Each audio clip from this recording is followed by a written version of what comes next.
The issue I want to touch on are basically the issue of grief and pain. And the other thing I would like to touch on is really the issue of sacrifice. I started the other day uh, talking about loss in terms of the death of both of my parents last year. Uh, my father who died in February last year, and my mother who died in October. Um, and I was saying that thinking about the resulting grief and and pain that that entailed, almost like opening some kind of vortex that sucked me in, as if to completely remodel and transform the familiar into something unfamiliar, so that if I am to continue living, that I feel or get used to the idea that I have to allow myself to be reborn. There are things associated with loss that the person experiencing it is not able to render in words, simply because a great deal of those things are coming directly from what I would call a non-linguistic area of the self. I would like to refer to that as the psychic area. The spirit undergoes some kind of metamorphosis, as if it's a new initiation that is starting, a new set of trouble that are meant to kind of cook the self into something perhaps higher or lower. Uh, but at least it means to get the person out of where he or she was before to another dimension, to another place. And honestly, that's where I am. And I know that one of the things that we all share together, perhaps in this room, is loss. That somehow losing somebody or something always calls attention to this thing in us that may be possessive, wanting to hang on, even to something dysfunctional, because at least we know that this is the thing that we have. Good or bad, at least that's mine. And so when that thing is removed, it's almost like it creates an immediate vacuum inside of which breathing becomes very difficult. And so that's what really calls attention to this whole idea of the connection between grief and water. From a tribal perception, water is the element of reconciliation. It is the element of peacemaking, beside being the cleanser and the purifier, which means that every loss produces a crisis that calls for reconciliation. How do I reconcile myself with the loss that I've experienced? And that's the question that has been with me for over a year now. And the amount of grieving I've done, I've not felt enough to actually produce the kind of reconciliation that I thought would be hiding on the other side of it. The good news is it's made it possible for me to function. And that's a good start. But there seemed to be a whole lot more to be done in order to get me to the other side. My case is not an isolated one.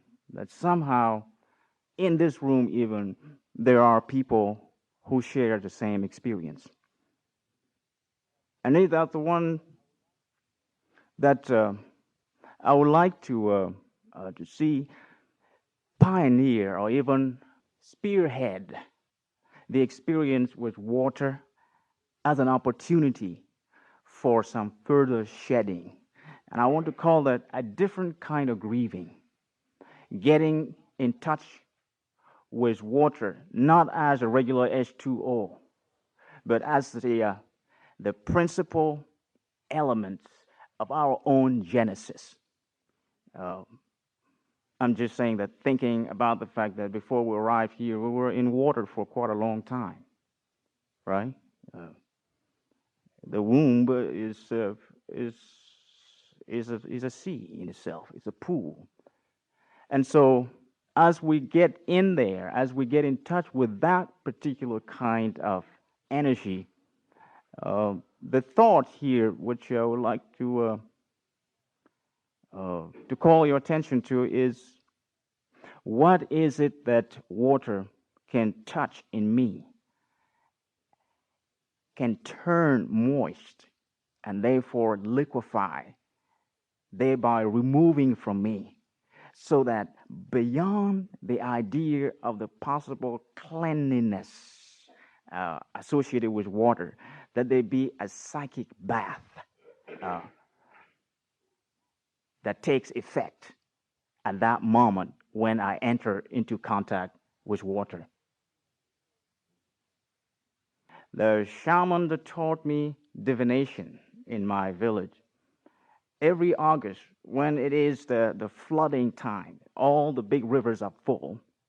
Um, he has to take all the money that he has collected in the course of 1 year and carry it in a huge clay jar to the river, now called Munhun, but it used to be called the Black Volta. Walk into the water and disappear right there for several hours, and then come out afterward, strangely, with his clothes dry. Of course, this poses a big question of, epistemological question. How do you explain that?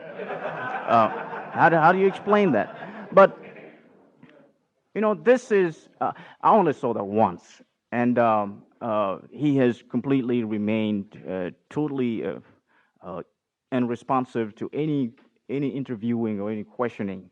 Uh, and so I haven't gotten the chance to know, how do you do that? Uh, how do you avoid drowning? But what it led me to is a better understanding of why they do water ritual. Because there is something in the water that is not associated with what we have in mind that we can drown. There is something else there, perhaps other than fish. And who knows, that maybe the other home that we have left is what we go to when we enter the realm of water. Of course, there is also an association of that with the idea of purpose, which lead to the concept, the tribal concept, that there are such people who are called water people. Their function, of course, behind beside the magical, is to ensure that there is peace and reconciliation within the community.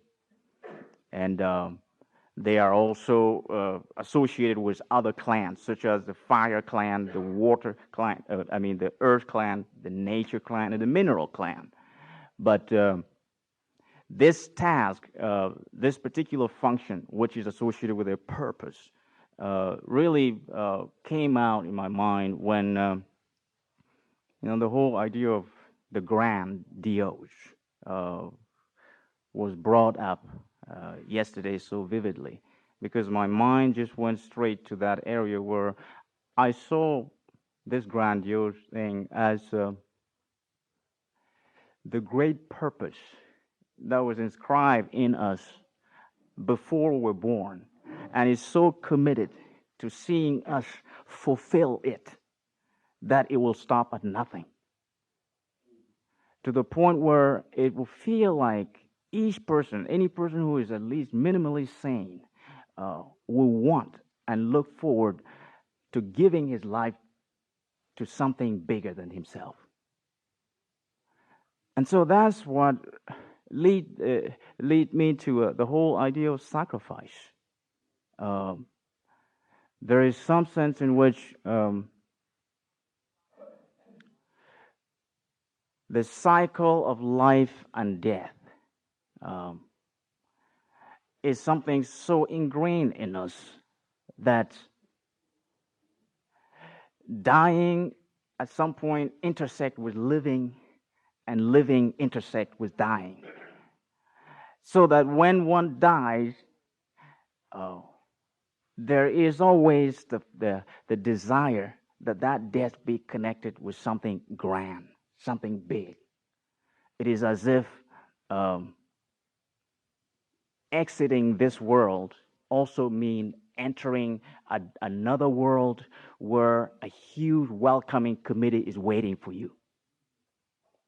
I don't know how best to say that, but this is the reason why among Dagara people, death always calls attention to a tremendous, intense, radical ritual that lasts for at least 72 hours.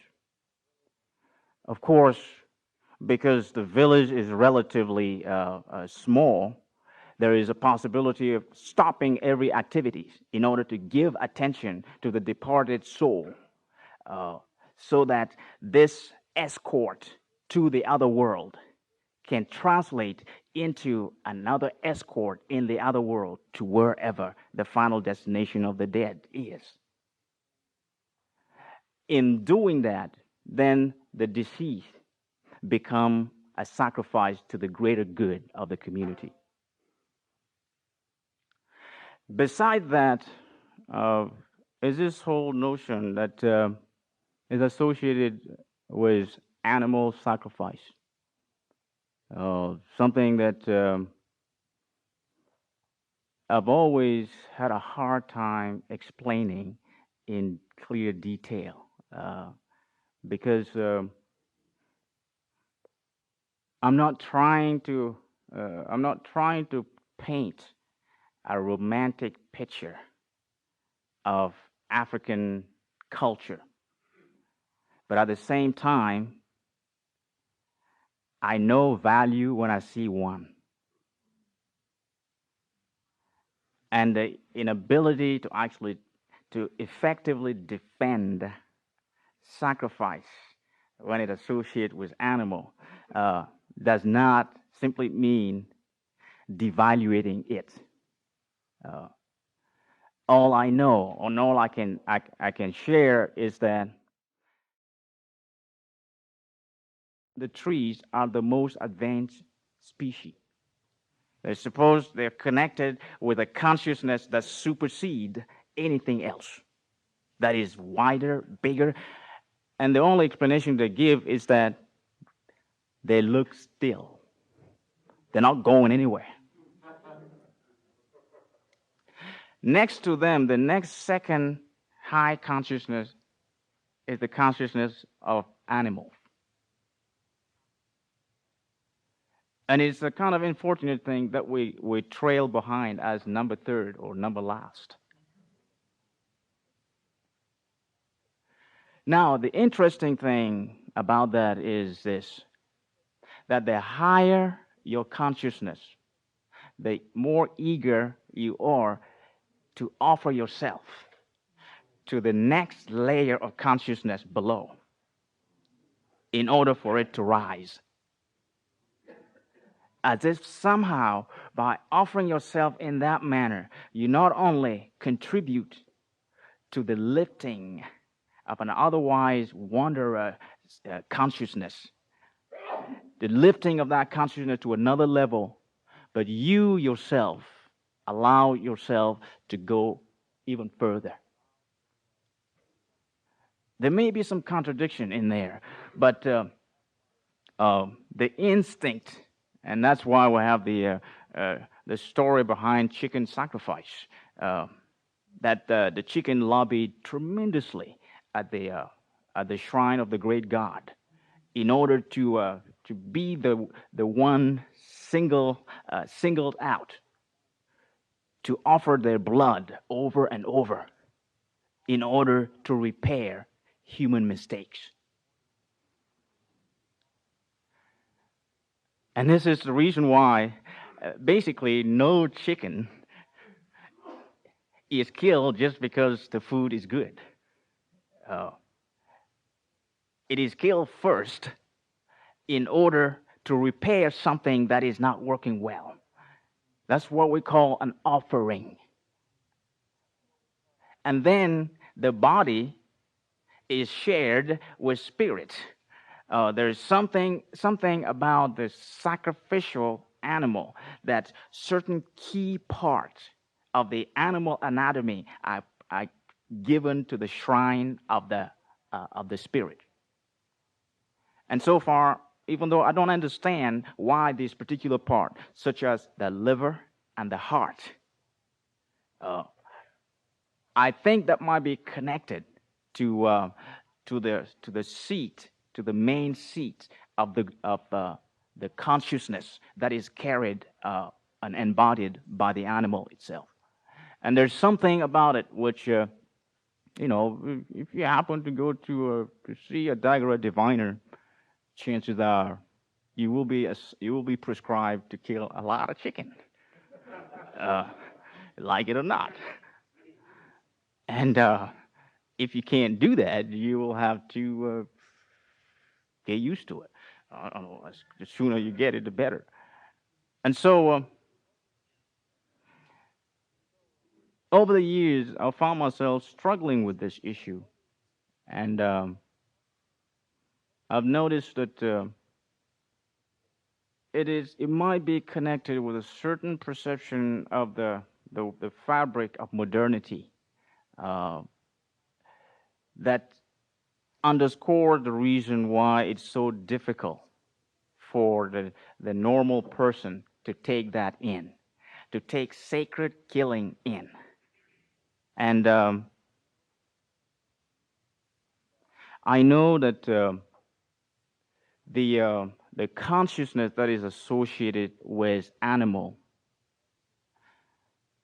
is, is also the source of the kind of inspiration that create all these mythical stories that sustains a community.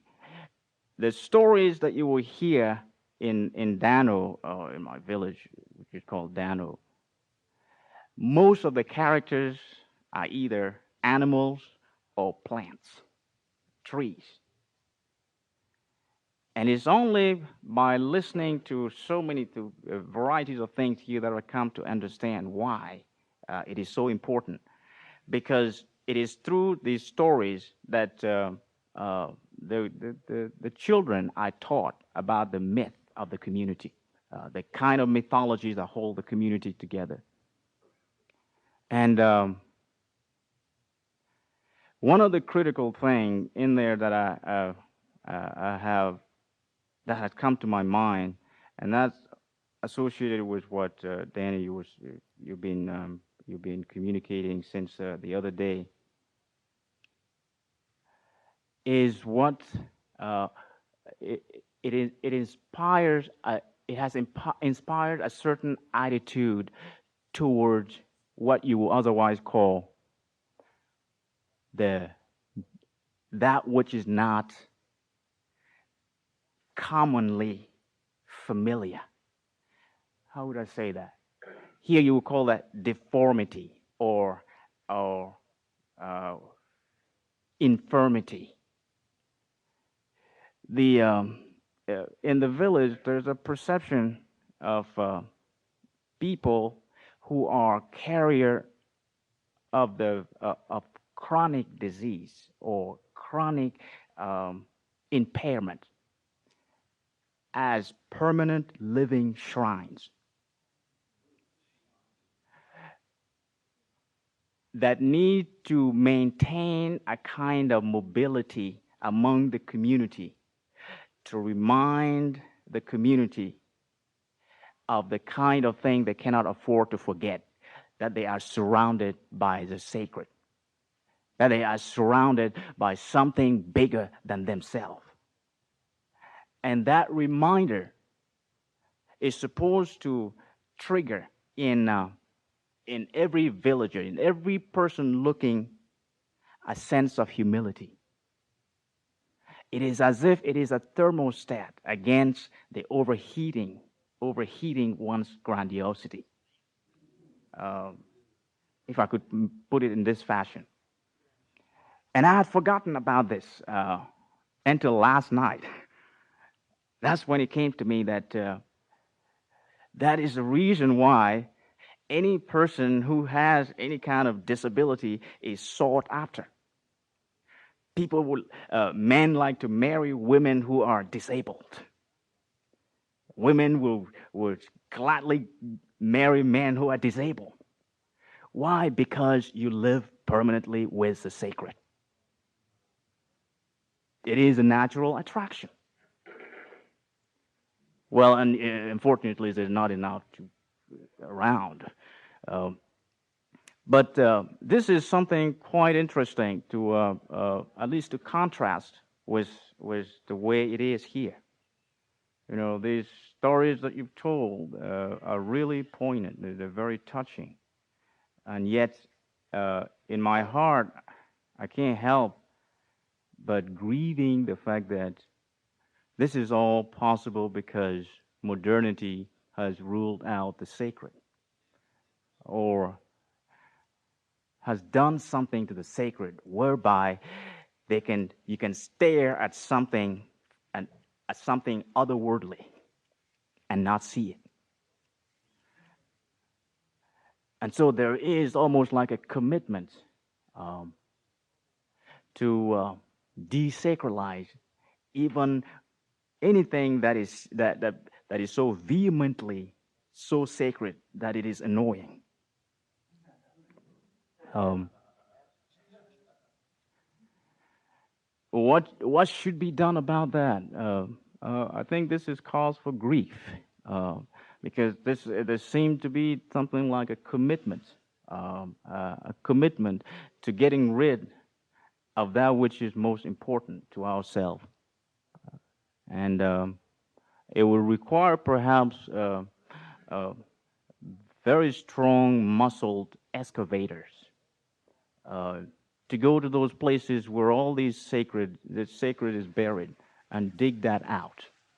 Um, that means the simple people who are doing those small ritual, honoring the trees, honoring the plants, making their little offering of tobacco or smoke to the various forces that they feel around them, to eventually harness enough power to open a few more eyes to this sacred staring at us. And I've also noticed along the line of that, and in association with the ritual that is coming up, you know, how much of that constitute a struggle in our day-to-day life.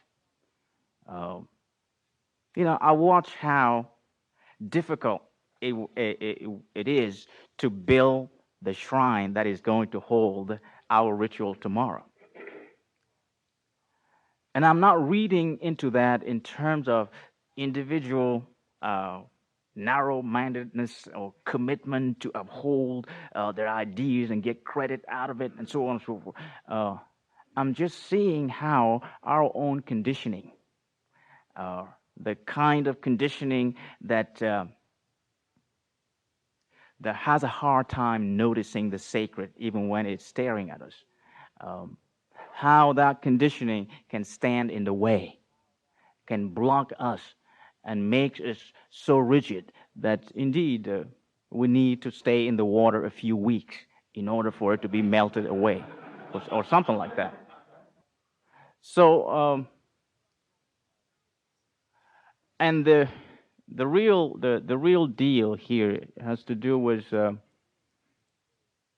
the inner the inner preparation that is a personal assignment, a personal duty. Is it possible for each and everyone on a private and concerted level to meet with the trees and the plants with a mind to help excavate the interior of self, looking for those elements that are inserted by culture, society, that do not belong to us, that therefore giving us the power to inventory them, at least as many as possible, so that when the time comes, we can then carry that to water. Do you see what I mean? Does that seem to make sense? Um, some kind of inner digging that could lead to the gathering of that which does not belong to me, and to give it to something sacred, because sacred as a consciousness is assumed to know what to do with it.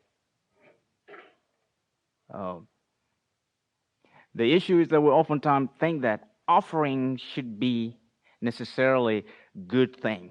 That is a good thing by our definition. Not necessarily. The earth, for instance, can take any kind of trash that comes out of our body. The water can wash all kind of filth and liquefy it and take it away. The plant can wipe all kind of energies away from us, leaving the original, at least long enough for us to feel different. And all of that are offerings.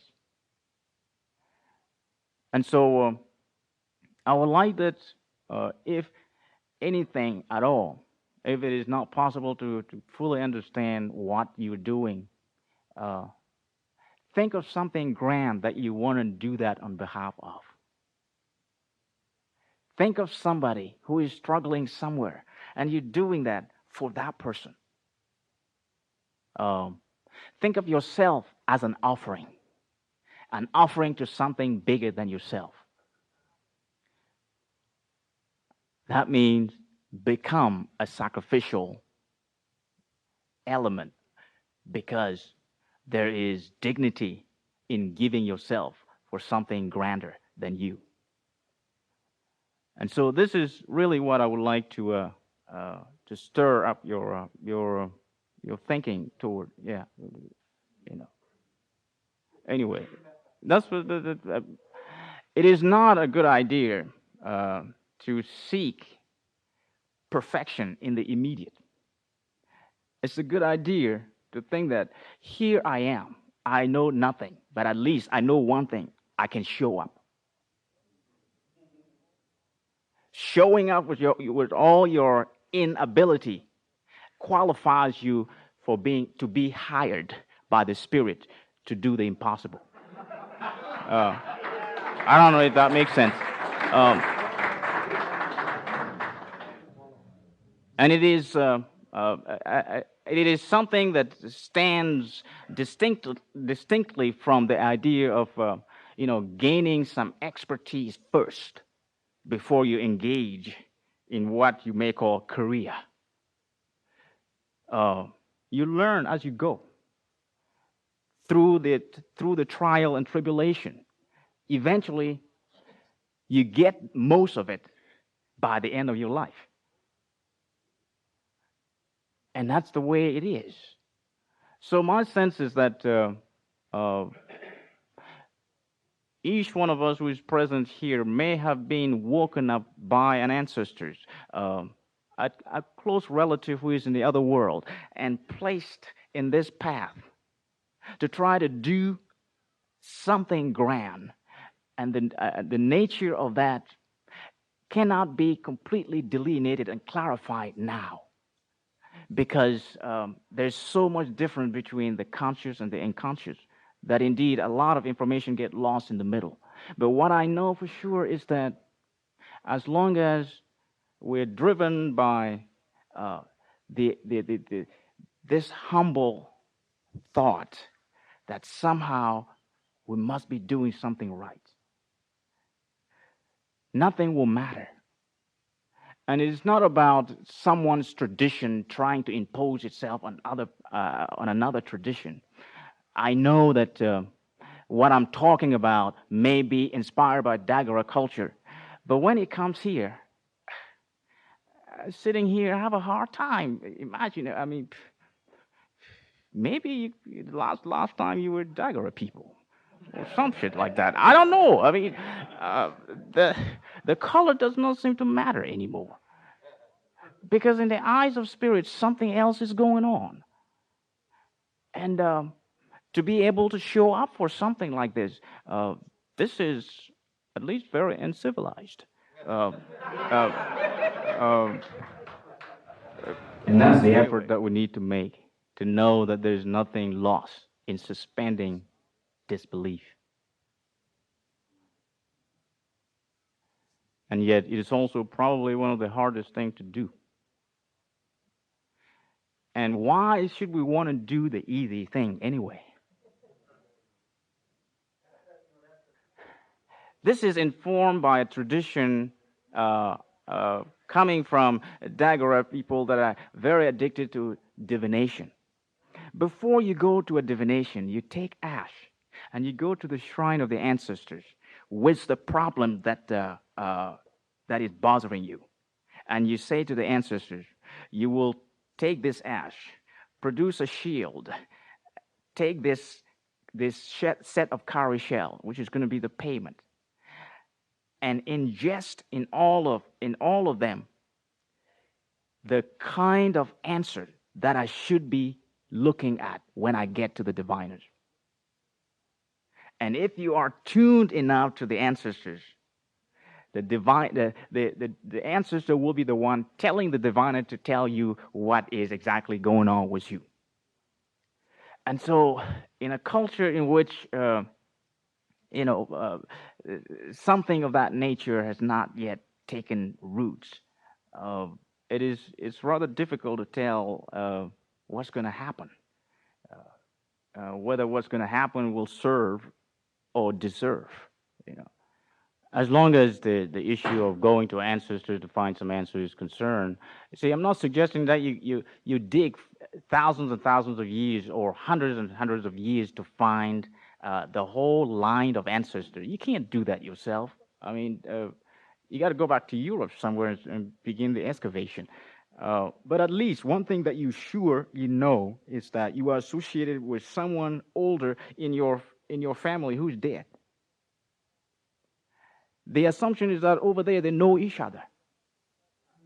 And so, as long as you know one, you can tell that one what you want and tell them to pass it around. Make photocopy, email it to them, or something like that.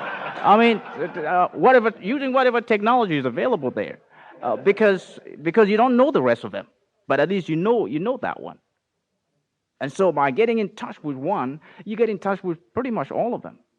Uh, and through that you can resolve quite a number of disturbing issues. But also you got to understand it doesn't have something to do with us posturing as beggars. We have to also go to the trees when we don't have trouble. Just go there, just probably to hang out. I say, look, you look cute. What do you got?